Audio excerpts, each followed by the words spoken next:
a nossa penúltima aula, né? Então, nós temos uma aula hoje, terça-feira, dia 10, e temos a outra aula no dia 12, né? Na quinta-feira, e nós fazemos a conclusão do nosso curso sobre operação e formação de preços, né? Eu vou disponibilizar aqui a minha apresentação, a nossa apresentação.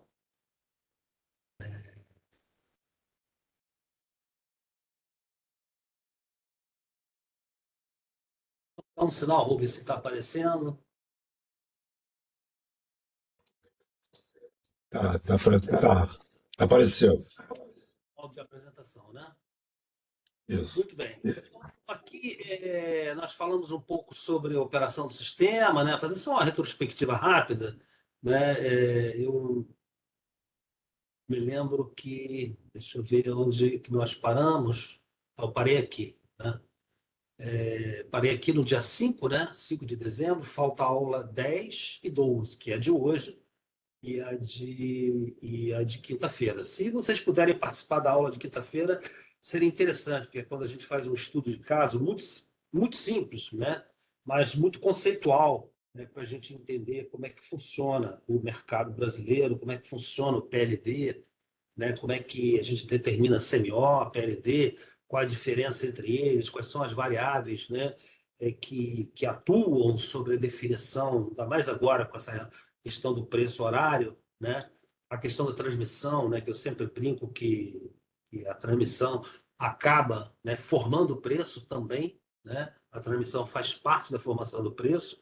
Então, eu peguei alguns exemplos bem didáticos, bem desta parte, né?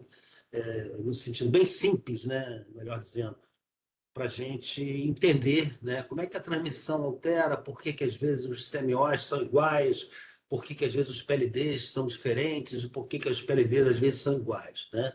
Então seria interessante vocês participarem, pelo menos da última aula, ao vivo, né, porque a aula é gravada, né? O Rubem grava a aula, vocês têm acesso às aulas, né, mas seria interessante para poder tirar as dúvidas, para poder fazer uma melhor interação, né? Eu só vou voltar aqui numa figura que eu acho muito importante, né, para a gente entender. Quero reprisar essa figura só para que a gente, quando chegar no estudo de caso, né, a gente não deixar de ter isso em mente, né? É uma figura que é uma figura muito utilizada, ela está em praticamente todas as dissertações de, de mestrado, enfim, todas que existe de texto escrito, né, sobre a operação do sistema, né? Então, a gente nem sabe quem é o pai dessa figura, né? Mas ela tem diversas formas de ser apresentada. Mas elas têm um conceito que é muito importante, né, para a gente entender até o estudo de caso que a gente vai ver, né, que é a definição do custo marginal de operação e o tal do valor da água, né?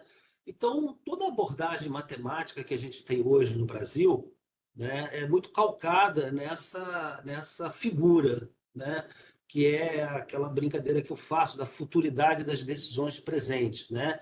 Ou seja, eu tomo decisões hoje que afetam o futuro, né? E que depende de como é que é esse futuro, né? E aí eu posso usar mais água ou menos água, usar mais térmica, menos térmica.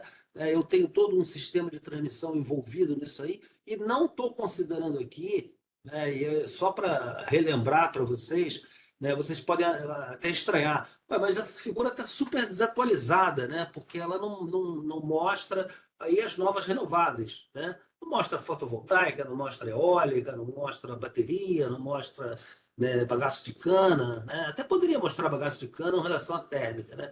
Mas porque, na verdade, o processo de decisão do setor elétrico ele é tomado entre água e térmica, né? Por quê? Porque é aquilo que eu falei nas outras aulas, né? Nós temos hoje, né, no Brasil, uma maneira de tratar as novas renováveis de forma bem simplificada, ou a menos ruim que a gente tem. É que no médio prazo a gente estima uma geração, né, no médio prazo, que eu chamo de médio prazo, ou médio prazo, 5, 10 anos, né, uma semana para frente, né, a gente chama já de estudo de médio prazo, né, a gente estima a geração dessas fontes renováveis com base no passado. né? E abate da carga, que é a tal da carga líquida, né? E esse conceito é usado no mundo inteiro. A tal da carga líquida é usada no mundo inteiro, né? Então, foi a maneira mais ou menos ruim que a gente pôde, né, de usar, até porque a gente viu nas outras aulas que essas fontes, quando você pega elas ao longo do ano, né, mês a mês, elas são muito mais estáveis, digamos assim, do que a hidráulica, né?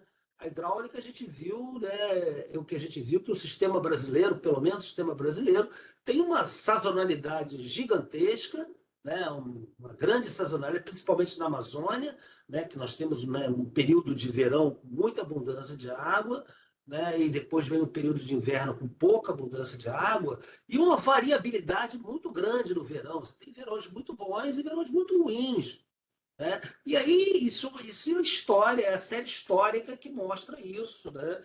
E lembra que eu falei para vocês que a gente está vivendo um segundo período crítico, né? Nós estamos num segundo período crítico que levou 50 anos para voltar a acontecer, né?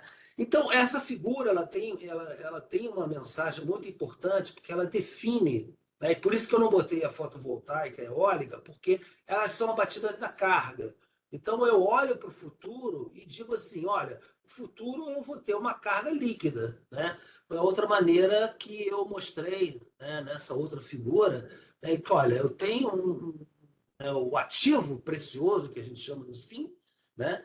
A água estocada, né? E aí, dependendo do que vai acontecer no futuro, né? Esse futuro aí você tem, né, meses, semanas, dias, anos à frente, né? Vai depender do que vai acontecer nesse futuro em termos de chuva, em termos de carga. O futuro depende da carga, né, a carga líquida, né, que depende também da eólica, da fotovoltaica, quando você está considerando de expansão da eólica, da fotovoltaica, quanto vai chover, qual a expansão, quantos há de termoelétricas ao longo do tempo, mas o que é a carga líquida? A carga líquida é exatamente você abater, né, da carga prevista, né, essa carga estimada, essa geração estimada das novas renovadas, né? Então, essa figura, essas duas figuras são muito importantes, porque elas trazem o conceito que nós vamos usar, né? Um conceito muito importante que é bastante utilizado no setor elétrico brasileiro,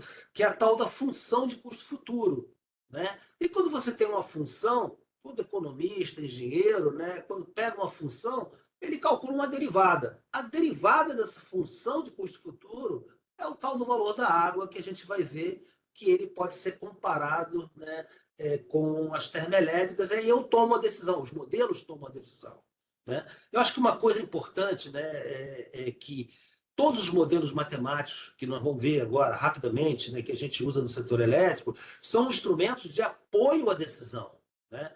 É, recentemente, agora, nas últimas semanas, tem havido uma crítica muito grande como é que o setor gerenciou a crise de 2021, né, que não seguia os modelos, né, que não estava tudo muito explicado.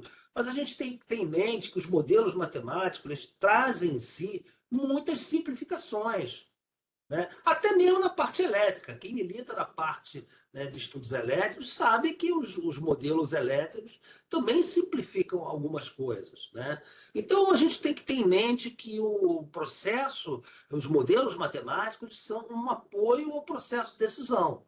Quer dizer, na hora H, para você chegar no consumidor, para você atender a carga, você tem que tomar decisões, às vezes, que a gente chama de heterodoxas, né? Não são decisões que o modelo tomou, né? Porque ali você está convivendo com a realidade, você está vendo ali os fluxos na linha, você está vendo o comportamento da turbina, você está vendo o comportamento do vento, o comportamento do sol. Então, às vezes, você tem que, né, tem que ali se fazer um bambolê ali para poder chegar na carga e manter o famoso equilíbrio carga-geração, né? Então a gente tem que estar sempre em mente nisso. É muito fácil criticar, né?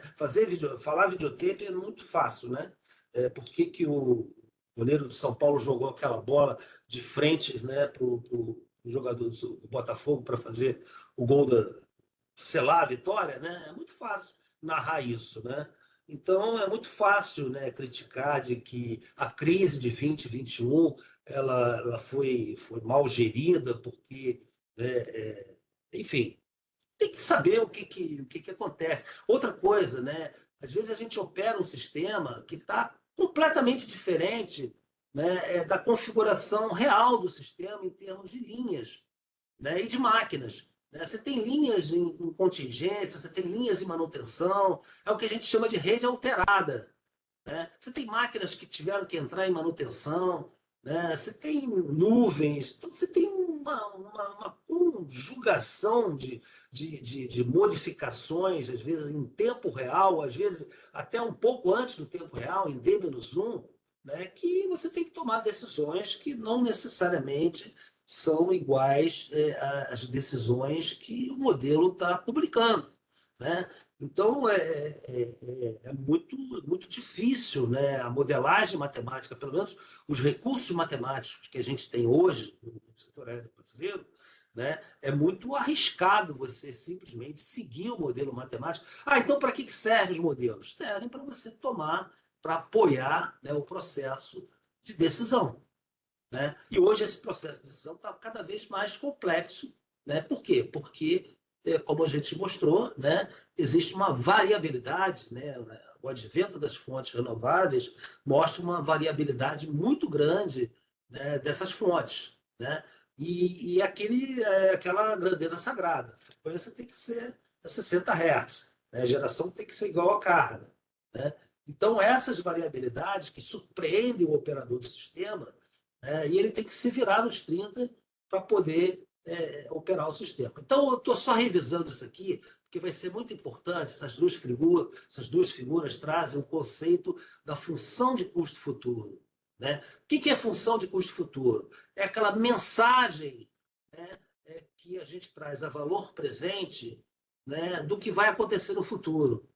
Como a decisão hoje, né, em função do que eu estou imaginando ou planejando para o futuro, e esse futuro é absolutamente incerto, sobre todos os aspectos, sobre o aspecto de geração, sobre o aspecto da carga, né? Mas eu tenho que tomar essa decisão, modelar essa decisão e trago a valor presente essa mensagem do futuro. Então, isso é que é a famosa função de custo futuro. E a derivada dessa função é o que a gente chama de valor da água.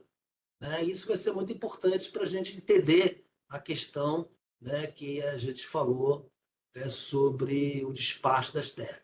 Então, foi aqui, né, eu falei sobre a rede básica, sobre a rede de operação, a necessidade de supervisão, os centros de controle, né, a necessidade assim, a ação, né, as ações elétricas, né, que o sistema tem que tomar, que o ENS, que o operador tem que tomar, né, quando geração que some, quando carga que some, que são os famosos o ERAC, né, o Esquema Regional de Livre de Carga, e os CEPs. Né, falamos aqui da frequência, da reserva, né, o balanço de carga e geração, a atuação do controle primário, depois a atuação do controle secundário, falamos do mecanismo de CAG, do excursionamento da frequência, e falamos aqui das questões que existem na prática, né, sobre a operação do sistema. E aqui ficou para vocês aí o material, né, como é que se classifica, como é que o operador classifica as usinas, as redes, né, de supervisão, os equipamentos que têm que ser colocados, enfim, tudo que tem que ser. Né, isso tem custo, né, são equipamentos. Falei sobre a questão do procedimento de rede, importante. Né, o procedimento de rede ele foi hoje reestruturado. O procedimento de rede é super importante porque ele mostra deveres e direitos, né, né, de cada um, né, do operador e dos agentes, né, onde pode haver punição monetária, né, tanto para o operador quanto para os agentes. Então, tem um capítulo que fala do relacionamento com os agentes, outro que fala dos critérios, dos requisitos da operação, como é que se faz o planejamento da operação, como é que se faz a programação da operação, como é que se faz a operação do sistema em tempo real, avaliação da operação, integração das instalações.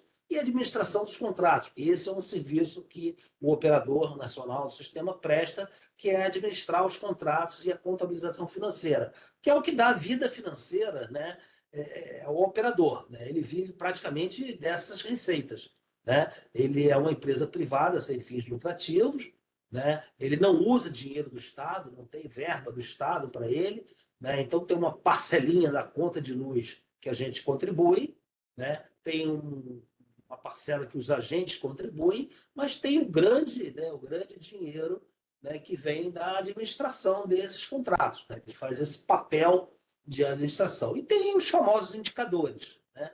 Então, aqui tem a relação que eu deixei para vocês de todos os submódulos, né? Cada submódulo trata de um tema desses aí, né? Então, fica para vocês essa referência, está no site do INSS, né? Qualquer um pode ter acesso, né? E é sempre importante estar atento à atualização, né? Depois falei sobre a sala de controle, né, supervisão, a relação entre o planejamento e a operação do sistema, eles têm que se falar, né?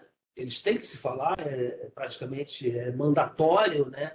Essa interação entre o que o planejamento está pensando, o que a política de expansão está pensando, né? E aí vem a vida como ela é, né? O programa mensal da operação, o programa diário da produção, e a vida como ela é no tempo real, né? Então, nós falamos isso, falamos na programação, o que faz, qual é o papel da programação, do PMO, do Programa Mensal da Operação, toda quinta-feira, no final, né, do mês, né? Isso é sagrado, né? Tem uma reunião, né, que hoje, por via online, né? Não é mais presencial, né? Então todo mundo pode participar, né? Todo mundo pode acessar. Isso está no site do ONS, então todo mundo tem acesso, né, a essas reuniões que são muito ricas, né? São muito ricas em informações, em explicações do que aconteceu naquele mês, né? E o que está previsto para acontecer no próximo mês, seja em função de metodologia, de carga, seja em função de geração, seja em função de intervenções no sistema, né? O que está previsto de alguma intervenção na rede elétrica, né? E aqui tem eu gosto de mostrar essa figura porque tem uma maneira da gente representar a carga que ela é muito simplória, né? Esse é um problema que a gente viveu durante muitos anos, né?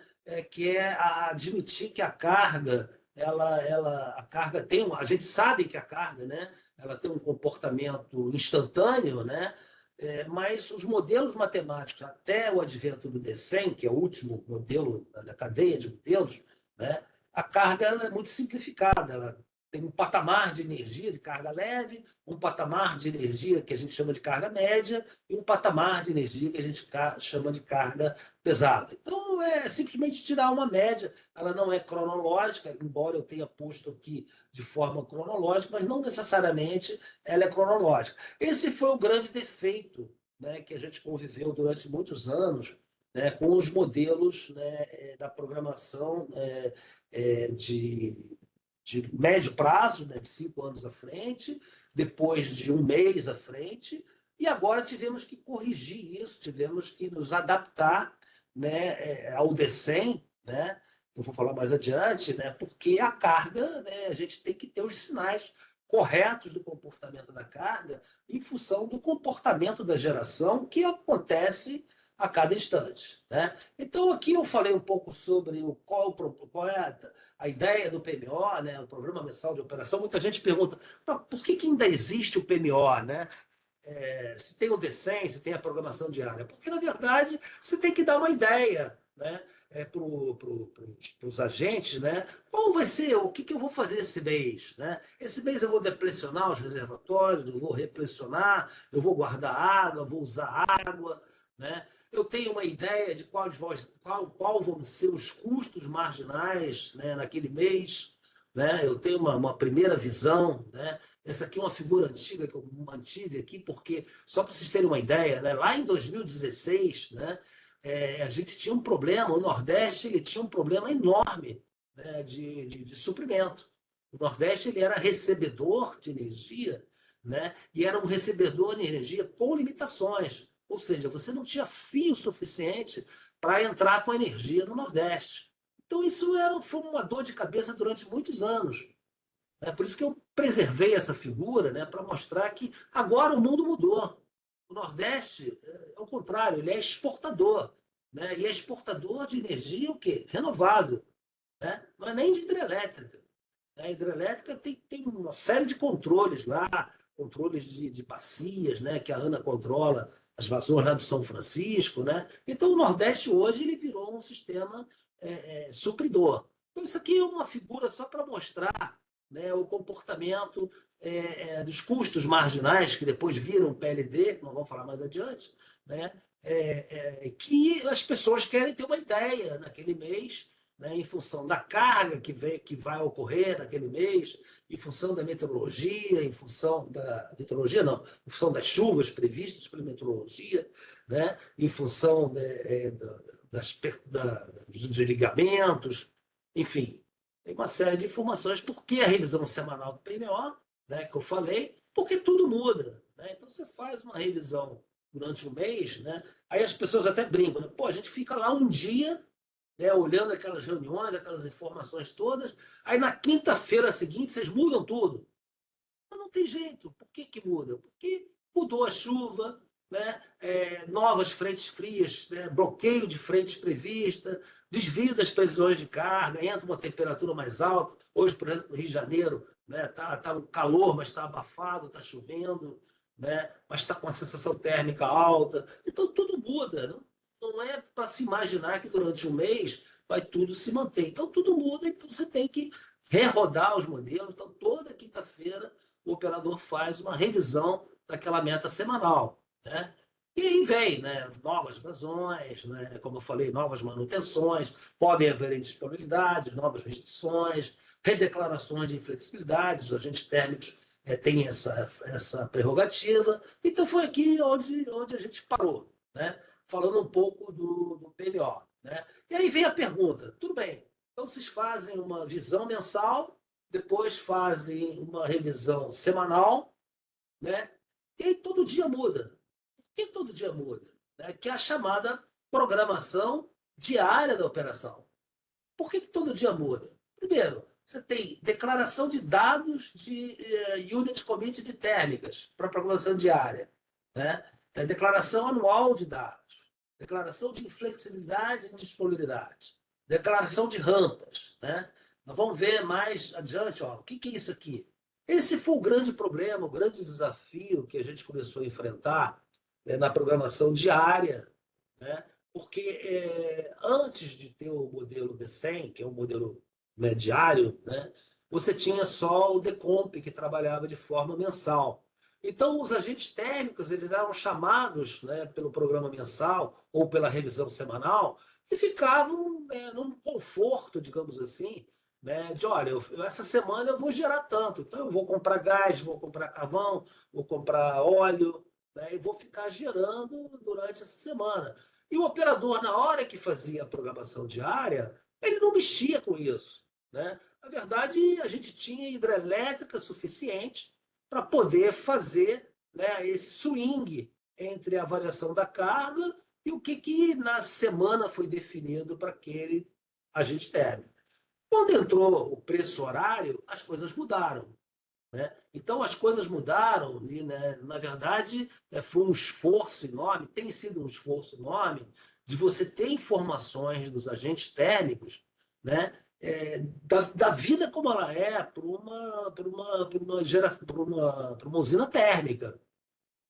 Né? Ou seja, quando ela desliga, né, ela tem um tempo de ficar desligada. Por exemplo, o que a gente chama de TOF.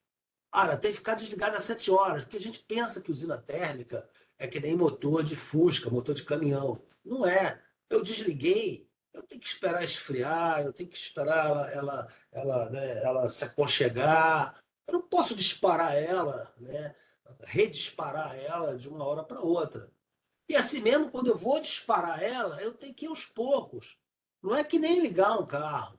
Hoje a gente liga o carro e sai, né? Eu sou do tempo, né, em que eu tinha que ligar o carro e esquentar o carro, esquentar o motor. Carro a álcool, então, era um inferno, né? Você ligava o carro, tinha que esperar o motor esquentar, principalmente quando você tinha dias frios, né? Quando eu ia para Friburgo, Serra, né? Temperaturas mais baixas, você tinha que esperar o carro esquentar. Assim é uma térmica, né? Uma térmica tem um período em que ela vai, né, podendo pegar carga. Isso é o que a gente chama de unit committed, né? Que foi o grande desafio na formação de preço horário.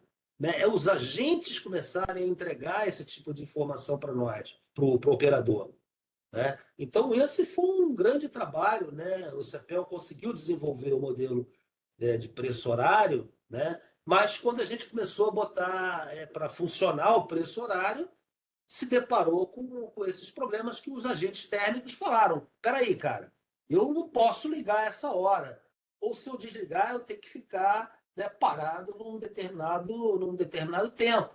Né? Então, eu tenho as rampas, né, de tomada de carga. Eu posso esperar aqui um pouco, depois chegar. E depois, para desligar, também não é assim, não é que nem carro, os carros de hoje, né? A gente freia, né, para e desliga o carro. Então tem que ser aos pouquinhos, tem que ser com carinho. Né? Então, essas informações, né? Então eu tenho a rampa de acionamento e a rampa de desligamento. Isso tudo tem que estar modelado.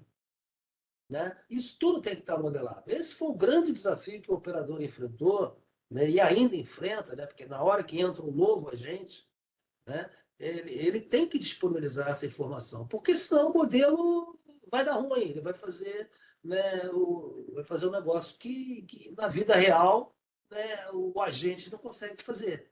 Então, essas coisas têm que ser modeladas com muito cuidado. Né?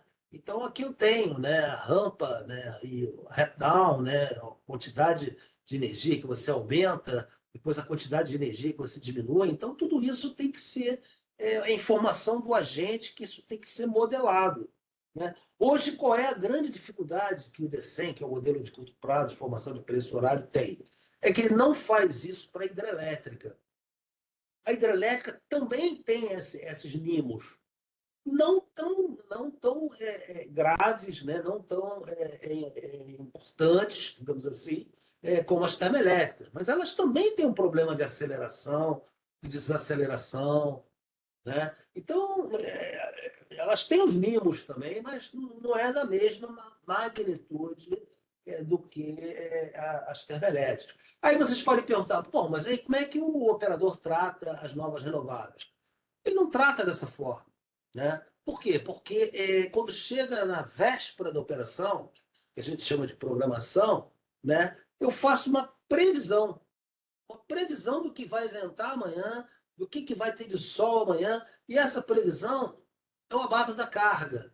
Por isso que se chama carga líquida. Né? Então eu trabalho com uma previsão que vem lá de trás, com a média de 5 anos, e quando vai chegando o dia da operação, né, o que a gente faz? A gente tenta melhorar, né, e o operador está investindo em melhorar isso aí, de uma previsão melhor até em sala de controle. Né? Uma previsão em sala de controle, do que está ventando, do que vai ter de nuvem, vai ter de irradiância, né, como eu falei, né, para poder ajustar o equilíbrio carga e geração, para poder chegar no consumo. Né? Então, aqui são essas informações, né, que os agentes têm direito a fazer, uma declaração por ano, né, mas depois isso pode ser trocado, mas tem que ser registrado. Né?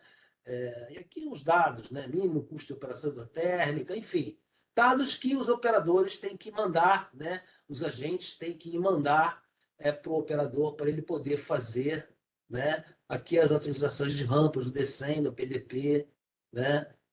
Para poder você fazer a programação. Né? Condições meteorológicas, né? Então, por que muda de um dia para o outro? Exatamente por causa disso, né? Porque eu tenho, né, modificações nas condições operacionais, eu tenho, de repente, uma frente fria que não propagou do jeito que os meteorologistas imaginavam, eu tenho um desligamento na malha, isso é uma coisa muito importante. Né? Eu tenho vários desligamentos espontâneos e programados.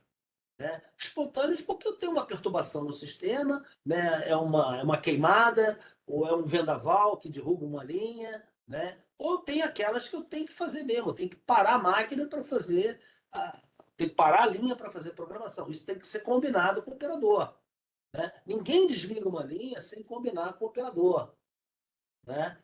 E todo mundo, é claro, quer fazer o serviço durante o dia. Mas o serviço durante o dia é um risco enorme, porque durante o dia é onde a carga está mais alta. Aí você tem que fazer o quê? Ou de noite ou no fim de semana, né? É claro que isso custa mais caro, né? Fazer uma manutenção numa linha de noite custa uma coisa, fazer durante o dia custa outra. Durante a semana é uma coisa, no fim de semana é outra, né? Então você tem, né, as horas extras, e aí é uma tremenda negociação, que é tete a tete, né? Não é automático, né? O cara vai lá, matricula, né, no sistema, lá no SGI, né, Sistema de Gestão de Intervenções, matricula a intervenção que ele quer fazer na linha, e o operador tem a prerrogativa de aceitar ou não.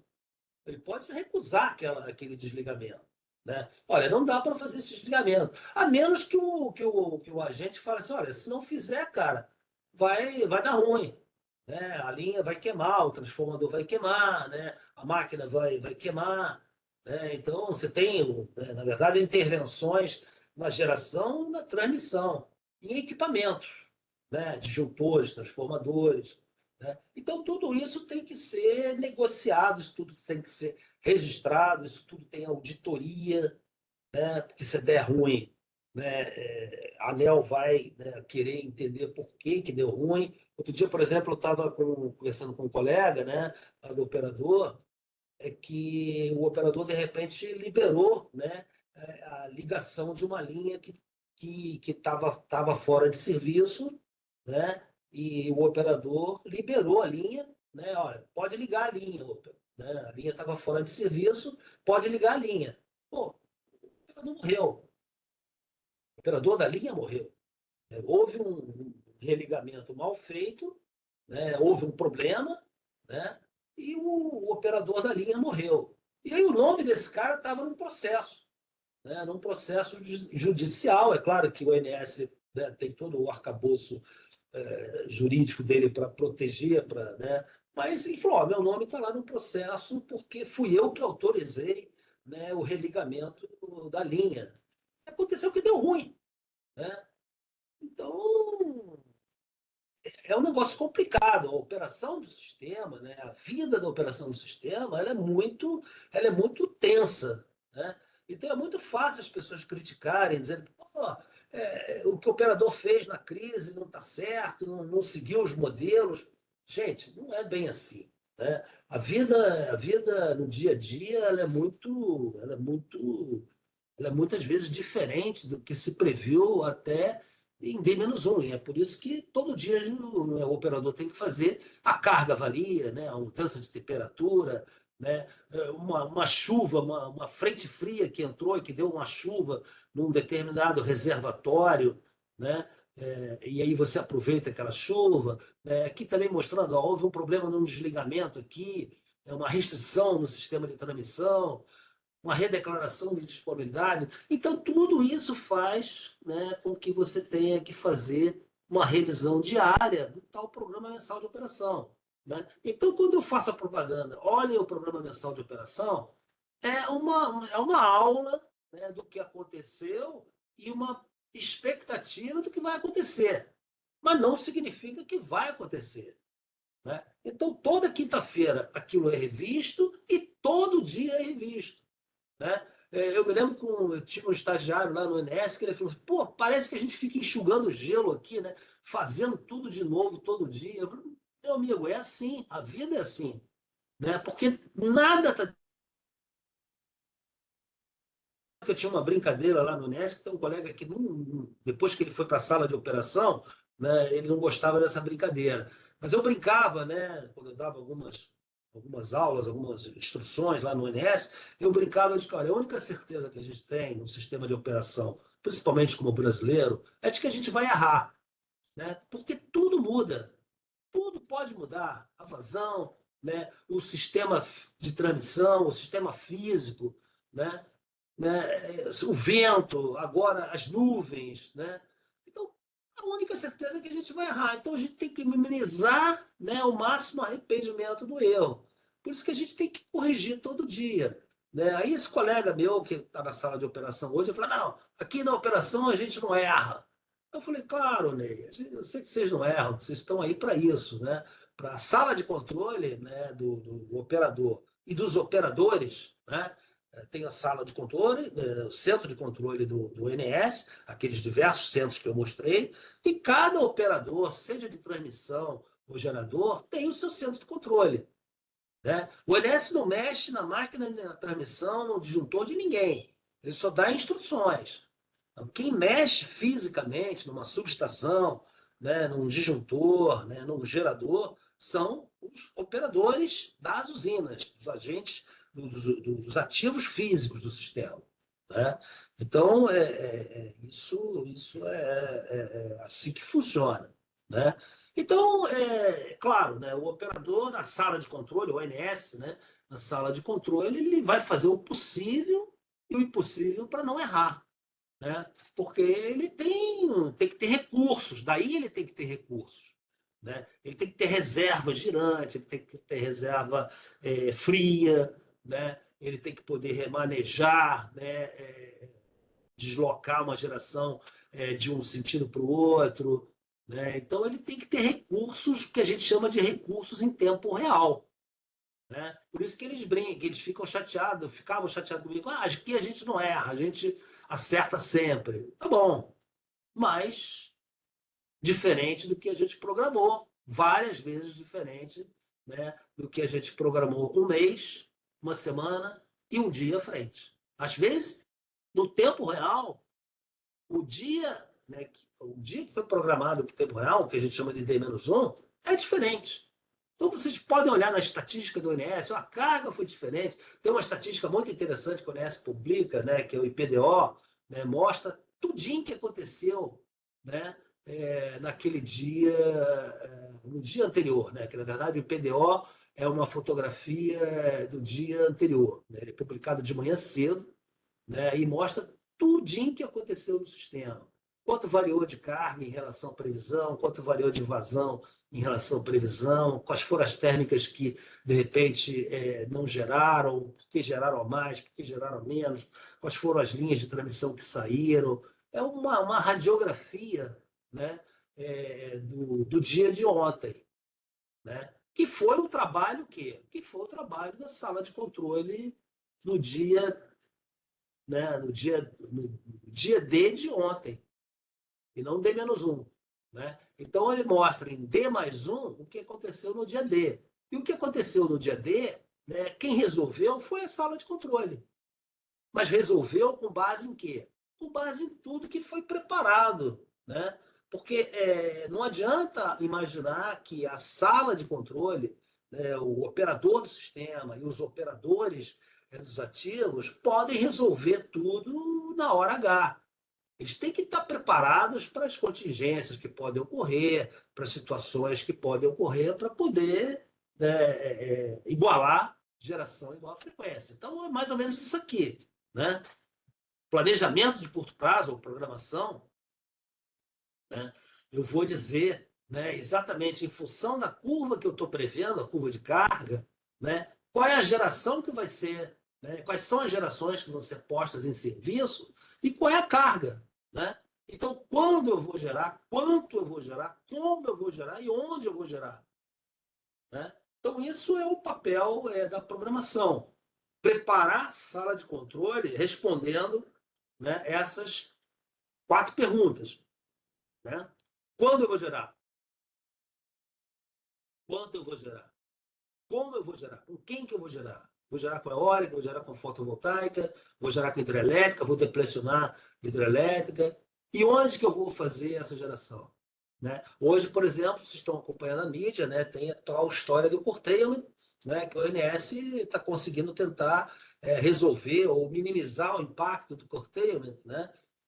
Meio que distribuindo os cortes de geração no excedente de geração que existe, principalmente na região Nordeste, nas fontes renováveis. O que é uma coisa muito difícil, não agrada a ninguém. Tanto é que está todo mundo entrando na justiça, né? E essa coisa vai parar na justiça, né? Porque, na verdade, a gente perdeu o controle no planejamento, né, da expansão, né?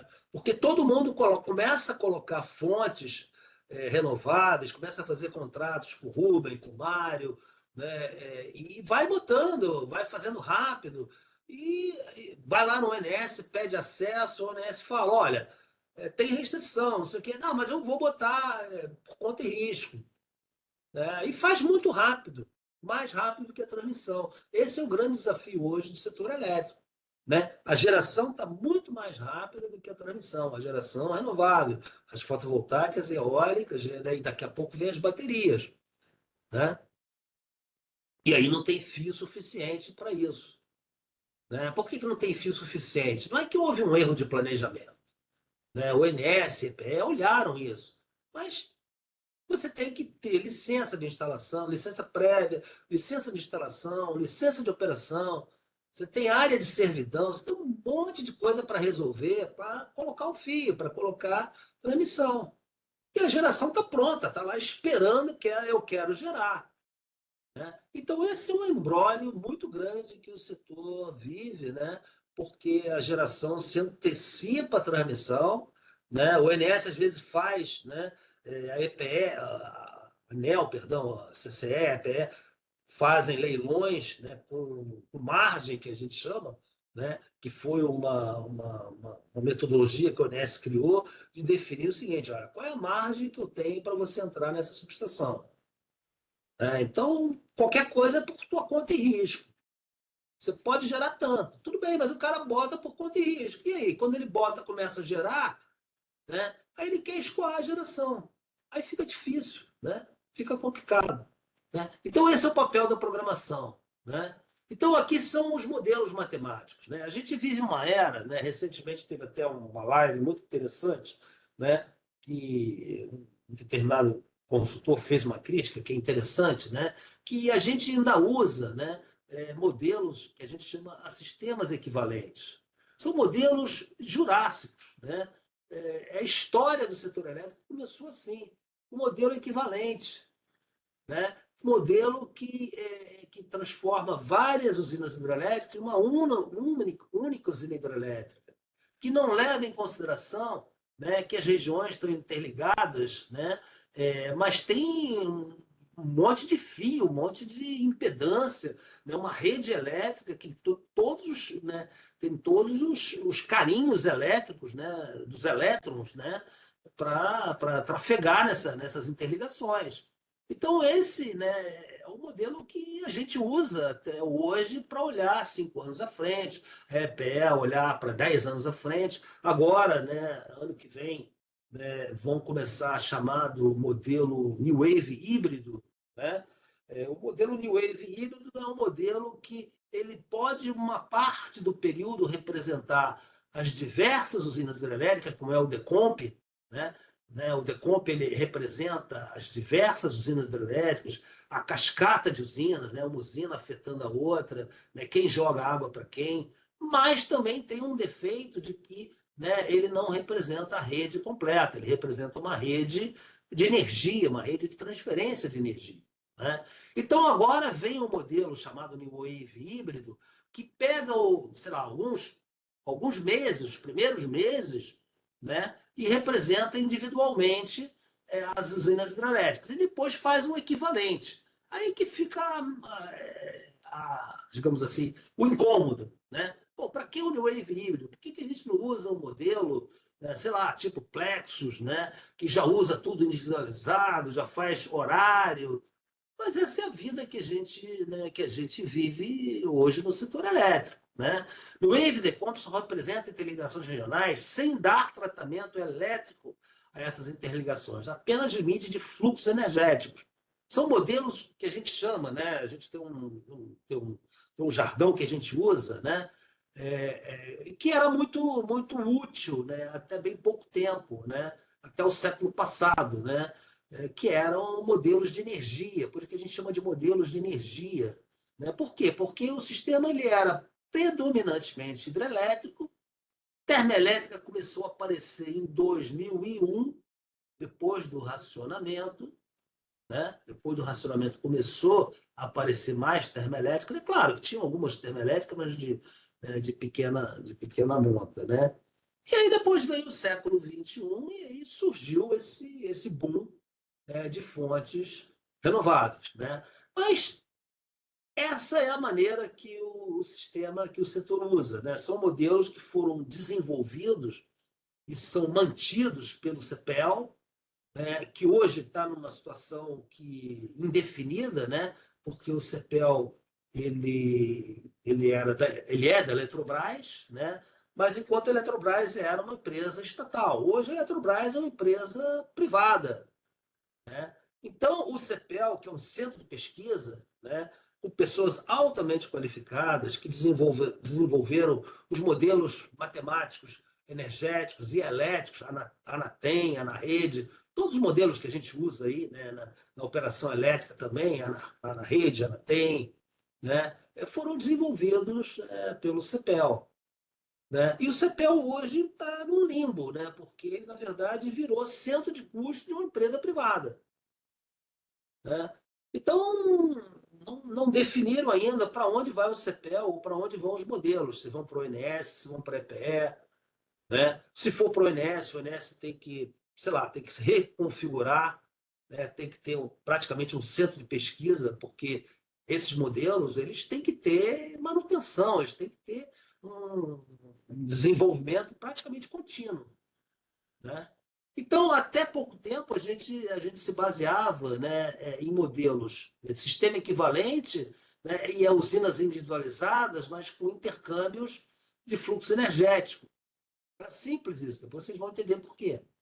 Aí veio, né, aí começou a aparecer os problemas da vida como ela é. Né? Você começa a ter, né, você tem uma curva de carga, então os modelos energéticos, New Wave Decomp, representavam, olha, pega a média desse patamar aqui que a gente chama de carga leve e trabalha com essa média. Pega essa média aqui, mais ou menos, durante o dia e trabalha com essa média. Né? E pega essa média aqui durante a ponta e trabalha com essa média. Isso era o suficiente. Por isso que a gente chama de patamar de carga média, patamar de carga leve, patamar de ponta. Esse é o significado desse conceito. Né? Mas a vida não é assim. Né? A vida é assim. Né? Então, o que começou a aparecer? Então, você pega semana a semana, cada semana tem uma curva típica, né? Uma segunda-feira, um sábado mais alto que um domingo, o domingo é muito mais baixo do que uma segunda, a segunda, a terça já são muito parecidas, a quarta já um pouco diferente, quinta, a sexta. Então, o que nós fazíamos, né? O que, aliás, o operador faz com os modelos matemáticos, é pegar essa curva de carga e fazer um equivalente, né, de 3 patamares.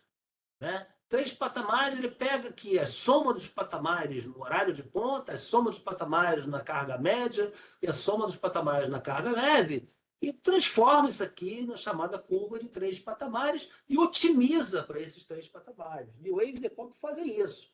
A EPE, quando faz o plano decenal dela, ela pega lá o modelo New Wave e ela trabalha, né, olhando 10 anos à frente, uma curva de carga em 3 patamares. O ONS, quando faz o New Wave, quando roda o PMO, né, tanto no New Wave quanto no Decomp, ele trabalha com curva de 3 patamares. Por isso que a gente chama de modelos de energia. Né? Por que isso? Porque era suficiente fazer assim. Né? Não precisava detalhar mais do que isso. Né? Então, eu tinha uma média, eu tinha chamado, que a gente chama de barra swing, né? Que eram as hidrelétricas, que, olha, eu vou sempre na programação diária, né? Deixa a térmica gerando, chama a térmica por uma semana, chama a térmica por um mês, né? Porque ela é mimosa, né? Ela não pode desligar e ligar, se desligar tem que ficar parado um tempo, então deixa ela gerando e as hidrelétricas acomodam essa geração. Né? Até que chegou o momento em que as coisas começaram a mudar. Né?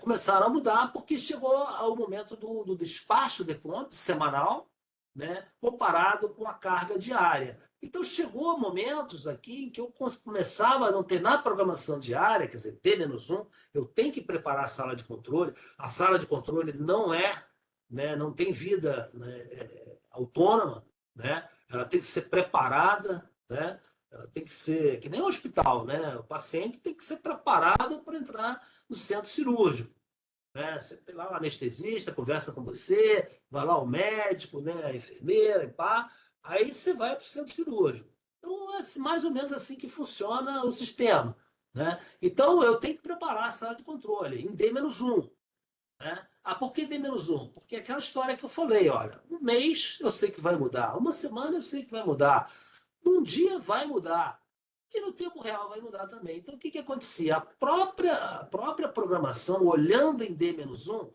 começou a perceber, né, que técnica despachada por médico na semana pode não ser suficiente para fechar o balanço devido, por exemplo, à frustração da previsão eólica e fotovoltaica. Foi aí que começou o grande drama, aí que começou o apelo, né, para o preço horário. Porque o pessoal da programação começou a ver o seguinte: caramba, vamos fazer a programação para amanhã. A programação para amanhã, né, eu despachei, chamei a térmica na semana, confortavelmente o cara fica gerando durante aquela semana ou durante aquele mês, e aí vou fechar o balanço de amanhã. Aí quando eu vou fechar o balanço de amanhã, eu tenho que fazer o quê? Ver o quanto eu tenho de água e tenho que fazer previsão eólica e fotovoltaica, né? E aí as previsões, elas podem não bater com aquilo que a gente imaginou uma semana antes, um mês antes, que é aquela média móvel. Lembra que eu falei? É uma média móvel que hoje o operador já está até melhorando, ele já está fazendo uma previsão semanal, tentando minimizar o desvio daquela média móvel, e aquela média móvel ela, de 5 anos ela foi confortável porque ela mostrava, né, ela representa, de certa forma, aquela estabilidade, né, ao longo do ano. Não é todo ano não é igual. Eu sempre brinco, a natureza nunca se repete, né? E a gente vê a história, a série histórica eólica, a série histórica fotovoltaica, a série histórica hidrelétrica, nenhuma é igual a outra. Então a natureza ela não se repete.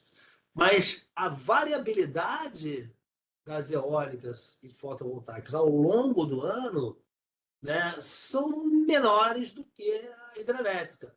Por isso que lá no passado, lá em 2011, né, fez-se essa resolução da ANEEL que dizia, vamos trabalhar com a média móvel de 5 anos à frente. Só que aí começou a aparecer a fotovoltaica, começou a aparecer a eólica, melhor dizendo. Antes da fotovoltaica foi a eólica. Esse drama aqui já começou na eólica, né? Porque o cara ia preparar a sala de controle para amanhã, preparar o centro cirúrgico para amanhã, e viu o seguinte, cara, não vai fechar.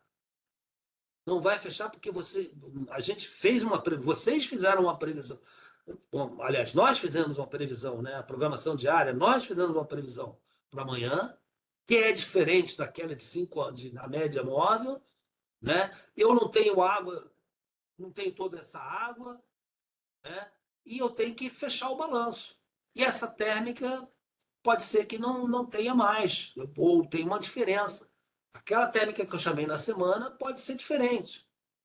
Aí começou a dar um pânico, né? Então, toda aquela gordura que a gente tinha na programação, de fechar com hidráulica, né, fechar com térmica, né, fazer o intercâmbio, aquela gordura começou a deixar de acontecer.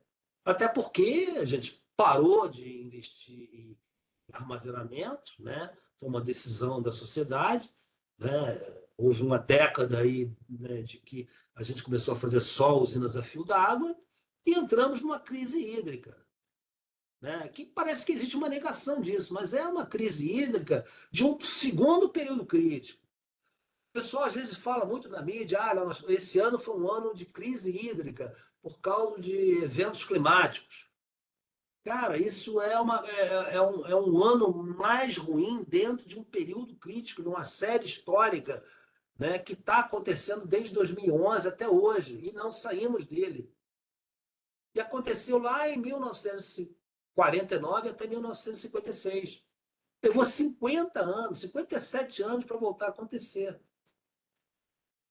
Ah, mas fala muito em crise hídrica de 13, 14, crise hídrica de 20, 21. Tudo bem, foram 2 anos piores nesse período crítico, que começou em 2011. Então, esse segundo período crítico começou em 2011, nós não saímos dele. Aí teve 13, 14 que foi ruim, para cá foi pior do que 20, 21, e teve 20, 21. E aí o pessoal chama, isso aí é uma crise hídrica, é um evento extremo climático. Tá bom, não pode se fazer a negação dos eventos, dos extremos climáticos. Não estou negando isso. Os extremos climáticos estão, de fato, acontecendo. Né? Mas a gente tem que botar em mente que a gente está dentro de um período crítico, de um segundo período crítico, e que esse segundo período crítico a gente não sabe quando é que ele vai terminar. Ele pode ser até pior do que. Aliás, já é pior do que aquele de 57 anos atrás. Talvez até por causa dos eventos climáticos, dos extremos climáticos. Faz sentido. Né?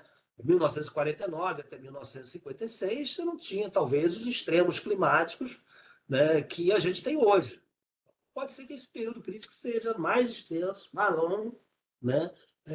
Então, por isso que chegou um momento que o pessoal falou: ó, não dá mais para fazer programação, né, para formar preço em média semanal, em média mensal, como a gente fazia antes.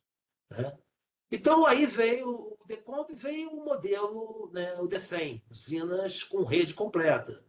Né? Então, isso aqui é digamos assim, não sei se todos vocês conhecem, mas o pessoal do GESEL mexe muito com isso, tem um modelo, né, de uma plataforma de modelo matemático chamado Plexus, né, que trata individualmente, com rede, inclusive, né, o sistema elétrico. Mas isso aí foi a opção que o Brasil, né, usou, né, e usa, né, que foi, então, pegar um modelo, né, chamado D100, despacho semanal, né, com rede completa,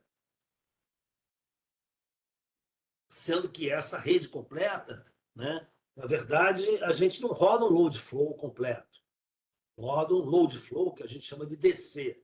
É como se visse só a parte real, né, daquelas equações matemáticas do comportamento elétrico dos fluxos. Né? Então, por isso que chama fluxo DC. É um flow mais simplificado, mais rápido, né? Mas é simplificado. Né? Mas, de qualquer forma, ele enxerga, né? Todas as usinas enxergam o sistema de transmissão individualmente. Né? Então, ele olha linha por linha.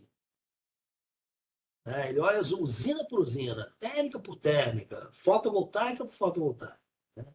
Agora, é um modelo que ele entrou, né, em operação, na programação, em 2020, né, em 2020, e começou a formar preço em 2021.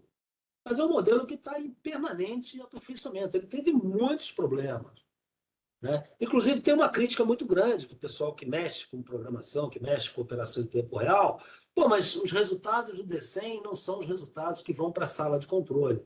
E não podem ser, porque o modelo ainda está com muitas limitações, com muitas simplificações. Então, não adianta o ONS apertar um botão, rodar um modelo matemático, né, e dizer: olha, vai para a sala de controle, entra no centro cirúrgico com essa programação. Você tem que conversar com os agentes. Né? Então, os agentes têm que dizer: olha, isso não é viável, não dá para eu fazer isso, né? Não dá para eu daqui, porque a programação é de meia e meia hora. Né? É um dia de programação de meia e meia hora. Então, a sala de controle recebe o que ela deve controlar de meia e meia hora com todos os agentes geradores e transmissores. Né? E aí você tem que conversar com os agentes. Tem que conversar com os agentes, é viável isso? O cara diz não. E o que os agentes fazem? Os agentes também têm os seus modelos matemáticos, né, que fazem a programação da bacia deles, das usinas dele, não olha o resto do mundo.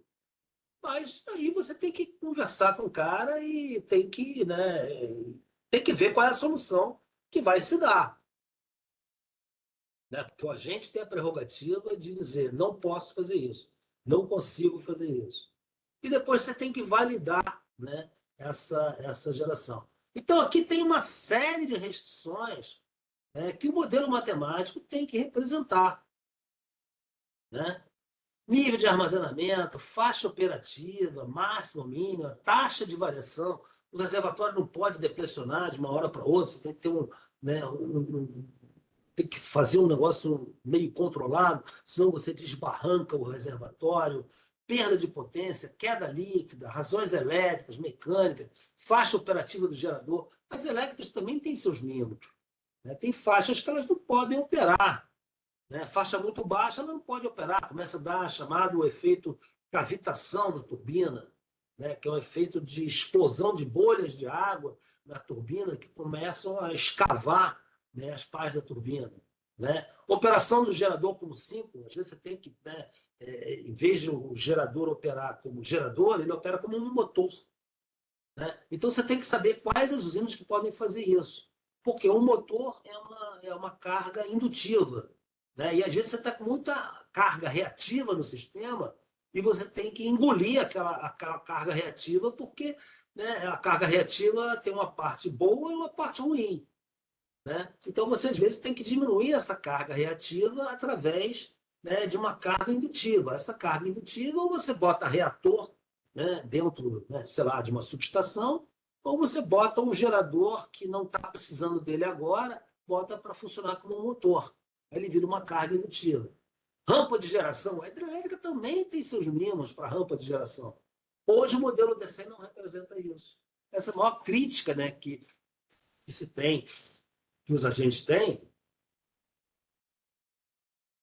O CEPEL está trabalhando nisso, né? Mas até hoje não conseguiram fazer a modelagem adequada dessas rampas de geração, né, das usinas hidrelétricas, né? Tanto para acelerar como desacelerar. Você não acelera uma máquina, né, que nem acelera o teu carro turbo, né, aspirado, né? Você não freia como você freia o seu carro. Tem que ir freando devagarinho. Então, a hidrelétrica também tem esses mínimos. Paradas e partidas de unidade. Isso aqui é uma coisa que elas também sofrem. Né? Porque na medida em que você para uma unidade, né, depois você vai partir essa unidade, isso tem um custo, tem um desgaste. Né? Então, às vezes, tem que esfriar a máquina, tem que esfriar, né, o eixo do gerador para poder partir a máquina de novo. Usos múltiplos ambientais são um problema hoje enorme. Né? Você, na hora que você aumenta a quantidade de água, ou diminui a quantidade de água, foi aquilo que eu falei na reserva operativa, você pode causar um estrago a jusante enorme. Né? Então, você tem diversas restrições que são impostas às hidrelétricas. Né? Olha, eu tenho que manter uma determinada, por exemplo, Porto Primavera, né? Quando chega a questão ali da hidrovia Tietê-Paraná, né? Então, você tem que controlar aquilo, você tem que diminuir a vazão para poder guardar água lá em cima, né, no Rio Grande. Né? Mas diminuindo a geração, você pode causar problema ambiental, então você tem que negociar isso. Você tem que representar o modelo. Né? Então, o modelo tem que ter regras operativas, né? E outras questões. A mesma coisa com a térmica. A térmica eu já falei bastante. Né? Perda de potência, razões mecânicas, tempo de partida, rampa de geração, elevação, redução, faixa operativa, geração mínima, máxima. Elas têm também o mínimo, né? Não pode gerar abaixo de um determinado mínimo, como também não pode, é claro, aumentar a capacidade. Tempo mínimo de operação, parada e partida de unidades geradoras, tempo mínimo entre parada e partida, tempo para fornecimento de combustível. É isso também, né? A térmica você tem que parar o carro no posto para abastecer. Né? Aí você tem que ver, pô, qual é o tempo mínimo que eu preciso, né, para fazer o fornecimento de combustível para essa terra. Então, todas essas dores, né, todo esse racional, ele tem que ser colocado no modelo matemático. Né? E o modelo matemático, às vezes, ele não consegue representar perfeitamente isso. Hoje eu não tenho a menor pudor em falar que o DECEM não consegue tratar tudo isso adequadamente. A térmica evoluiu bastante. Depois de muito esforço, o operador conseguiu, de várias reuniões com os agentes, né, para convencê-los, cara, se você não me der esses dados, eu não consigo fazer o teu despacho. Porque até então estava todo mundo muito acostumado a fazer um despacho semanal, né? Aí depois veio o problema do preço horário, veio o problema do DECEM, problema não, a solução com o DECEM, aí esses dados têm que ser informados, né? Aí ficou para trás, né? Ficou para trás por conta de prioridade, né?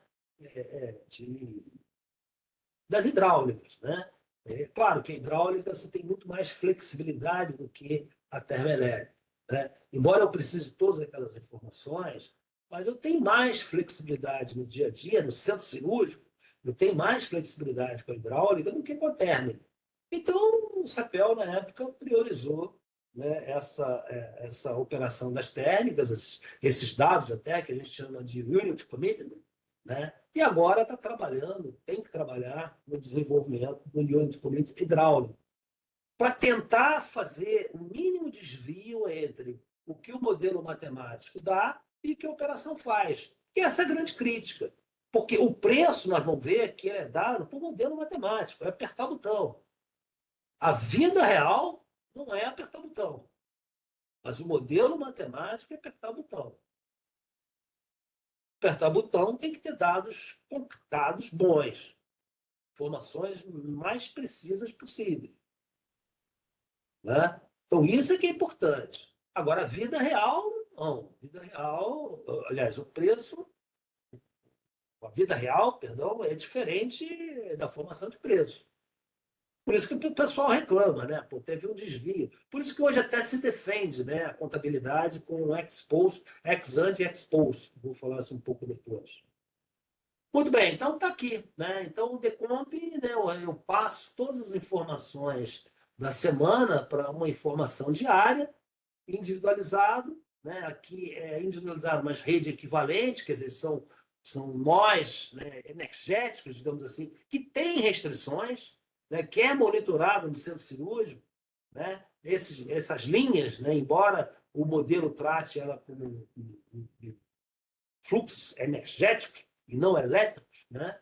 Elas são monitoradas no tempo real, no centro cirúrgico, para ver os limites, né? E aqui vem o modelo D100 que representa detalhadamente, embora um flow DC, um fluxo de potência simplificado, né? Porque se eu fosse usar um fluxo de potência completo, o tempo é muito grande, né? Seria praticamente inviável, né? Então está aqui, né, a representação da rede no D100, né? Eu posso até, embora eu vou falar, né, embora hoje o nosso modelo de preço seja zonal, quer dizer, por zona, né? É o norte, é o nordeste, é o sudeste, centro-oeste, é o sul, ele até poderia ser nodal, como muitos países usam, né? Nos Estados Unidos, na Escandinávia, né? Por quê? Porque o modelo ele permite calcular, né, o custo marginal em cada barra, né? Então, o D100 hoje, do jeito que ele está, né, formulado, mesmo com a rede simples, uma rede completa, mas com o DC, né, ele olha todas as usinas, né, escadas, as interligações, e eu calculo, né, o fluxo de cada rede, cada gerador, para chegar numa determinada carga. Então, eu posso calcular o custo marginal por barra, né? Então, hoje já teria ferramentas, né, para calcular um preço nodal, não um preço zonal. Está aqui, né? Cada barra eu poderia, qual o custo de produzir 1 MWh a mais, né? Então seria o custo marginal de operação por barra, né? Então o D100 ele é usado hoje na programação para formação de preço para programação dessa forma, né? Na verdade, em D-1 eu calculo o dia D e aqui eu formo, né, a programação e o preço, né, para a CCE, né? E depois ele tem que olhar uma semana à frente, né? Ele olha uma semana à frente. Só que aqui, hoje, a proposta, o que foi implementado, é de forma simplificada, porque senão os tempos de computacionais, pelo menos hoje, né, eles explodem. Né? Eu não sei com a inteligência artificial, não sei como é que é no caso do Plexus, né, mas pode ser que daqui a pouco isso possa ser resolvido olhando, né, detalhadamente uma semana à frente, um mês à frente, sei lá, 2 anos à frente. Mas hoje tem essa restrição. Então, todo dia, como existe a revisão da programação, né? Então, todo dia eles atualizam. Então, primeiro eu faço D-1, calculo D, uso D100. Aí depois esse D mais 1 vira dia D. Então, o dia D virou D-1. E assim por diante, mas de forma simplificada. Né? Então, essa é a função de custo futuro que o D100 lê. Né? Então, tem o New Wave, que tem uma função de custo futuro, por isso que eu repeti aquela figura, né, da função de o conceito da função de custo futuro, função de custo futuro. Né? Então, o New Wave passa uma função de custo futuro para o Decomp, o Decomp passa uma função de custo futuro para o D100. O que é essa função de custo futuro? É o valor presente, né, de uma função matemática que olha, né, para o futuro dado uma decisão presente.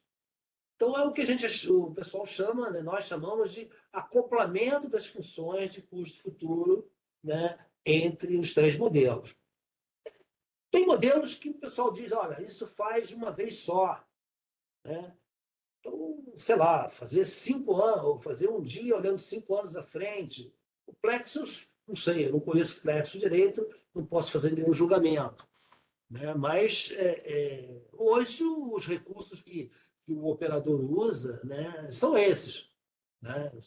Tem essas limitações, tem essas simplificações. Né? Então, eu começo com o sistema equivalente, depois passo para usinas individualizadas para uma rede energética, e depois entro numa rede detalhada, mas, em compensação, né, também os próximos dias eles são simplificados para poder ganhar tempo computacional, pelo menos o recurso que a gente tem.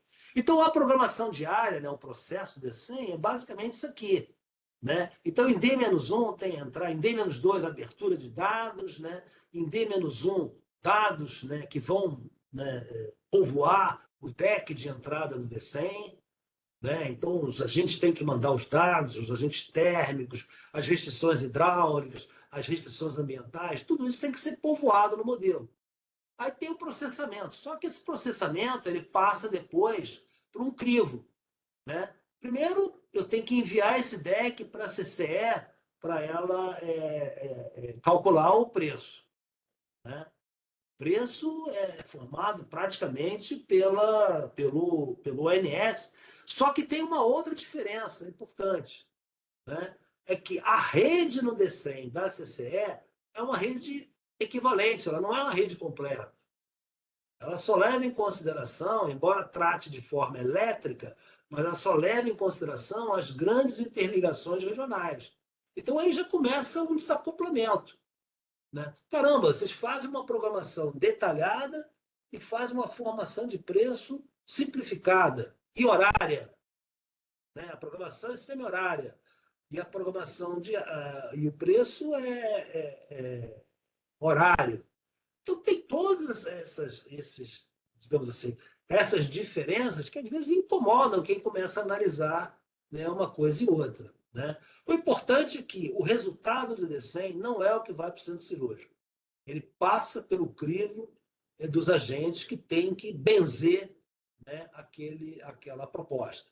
E essa proposta que é benzida, né, pelos agentes, ela tem que passar por um processo que a gente chama de validação elétrica. O que é validação elétrica? Olha, eu tenho fio suficiente para escoar essa geração, aí o pessoal roda um load flow completo. Aí já não é mais um load flow AC, DC, é um load flow AC, né, que olha direitinho as equações matemáticas, né, da eletricidade, né, da engenharia elétrica, para ver se, olha, aquela geração vai ou não sobrecarregar uma determinada linha. Vai dar sobrecarga num determinado transformador, né? Vai dar sobrecarga numa determinada interligação. Então, tudo isso tem que passar por um processo, né, de validação elétrica. Então, tem o D100, tem a combinação com os agentes, se é viável ou não, tem que mandar o DEC para a CCE para fechar o preço, né? E tem o processo da validação elétrica, que aí faz o fechamento do balanço, né? E o encaminhamento, né? A validação elétrica faz o encaminhamento que a gente chama de PDP, Programa Diário de Produção. Né? Programa Diário de Produção. Então, tem o Programa Diário de Operação e tem o Programa Diário de Operação. Vai para a sala de controle de cada agente. Né? Então, no final do dia, até as 20 horas, né, eles têm que, todos os agentes têm que saber o que o ONS está pedindo para fazer. Né? Às vezes acontece, no início do DECEM, não sei se tem acontecido isso atualmente, não tenho essa informação. Mas no início do DECEM, muitos problemas para rodar o DECEM. Então, teve dias que a programação, as salas de controle, não tinham a programação de D-1, tinham que repetir a programação anterior, porque não deu tempo, não convergiu, não houve fechamento. Porque esses modelos matemáticos, né, pelo menos o DECEM, né, eles têm muito problema de convergência, né? Porque são muitas restrições, né? É um algebrismo matemático muito grande. Então, tem horas que tem uma solução, né? Que na matemática, né? Nos algoritmos, a gente chama de solução inviável. Né? Aí o algoritmo para. Aí o que você faz? Caramba, como é que eu resolvo isso? Então, tem que tirar uma determinada, aliás, flexibilizar uma determinada restrição no modelo para ele poder convergir. Aí você para e pensa, pô, peraí, se você flexibilizou isso, você está violando, né, o princípio da declaração das restrições. Mas aí vai para a sala de controle, vai para o centro cirúrgico e aí eles têm que se virar no 30. Mas eu tenho que ter uma programação, eu tenho que ter um deck para formar preço. Né? E aí vem aquela lenda, né, de que tudo é reprodutível. Não é. Né? Porque depende de quem está operando o modelo. Né? Quando o cara é muito experiente, ele já sabe qual é a restrição que eu flexibilizo, qual é a restrição que eu mexo para poder o modelo convergir. Né? Então depende do operador. O cara esperto, ele, né, aí pega um garoto mais novo, não consegue, se embarana todo. Né? Então, se você disser assim, tudo, né, na programação ela é reprodutível, na formação de preço é reprodutível, eu diria com toda tranquilidade, não é. Tem que ser previsível. As pessoas têm que saber o que vai acontecer. Por exemplo, vai entrar o tal do New Wave híbrido agora em janeiro de 2025. Todo mundo já sabe, todo mundo já está testando, todo mundo já está. Agora, uma programação, se eu puser 10 pessoas em 10 salas diferentes para convergir o D100, pode ser que 10 pessoas cheguem a resultados diferentes, porque uma inviabilidade matemática no modelo, que para o algoritmo, cada um tirou de um jeito. Aí ele falou, pô, mas espera aí, isso é um absurdo, né? Então, você fez o modelo convergir porque você relaxou uma restrição. Tá bom, eu relaxei para ele convergir, porque eu tenho que ter um resultado, eu tenho que formar preço.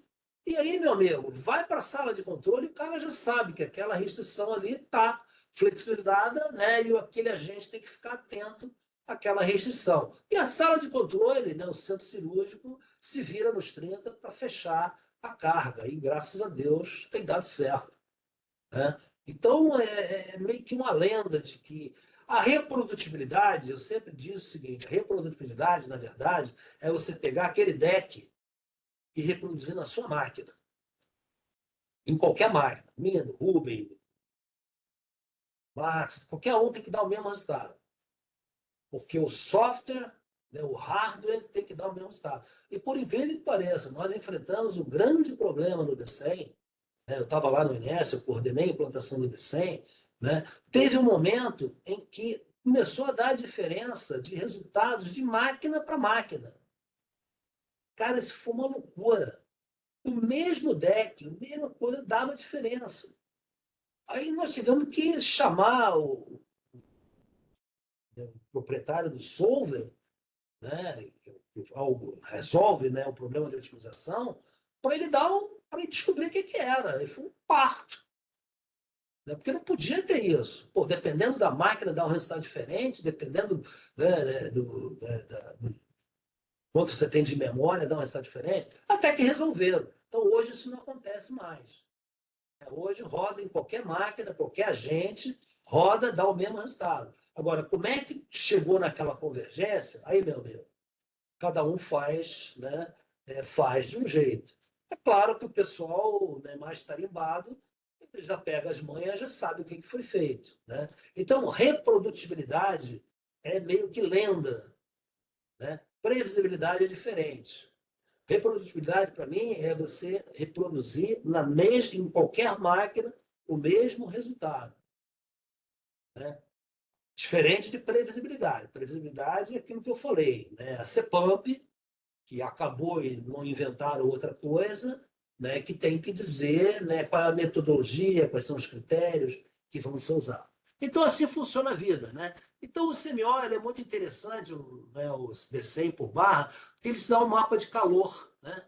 Te dá um mapa de calor, né, barra por barra, né, qual é o CMO, qual é o custo marginal de barra. Você tem um caso, por exemplo, de 13,30, onde descobriram aqui que tinha um ponto quente aqui, né, que era uma região de Taubaté. Então, isso ajudou o pessoal a descobrir, né, que tinha um problema, né, elétrico nessa região, né, e que tinha que fazer uma intervenção na rede para reduzir essa restrição, porque o custo estava muito alto, né?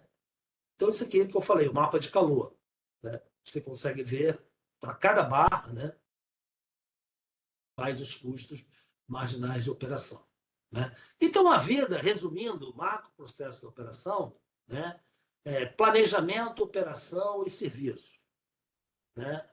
Antes, durante e depois da operação, né? Então, você tem planejamento elétrico, olhando 5 anos à frente, planejamento energético, 5 anos à frente. Aqui você tem uma divisão de 5 anos, um ano, um quadrimestre. Aqui você tem uma parte de engenharia importante, engenharia de instalações, proteção e controle. Isso aqui é uma parte muito nervosa, né? Como é que estão os equipamentos, disjuntores, curto-circuito, corrente de curto-circuito, né?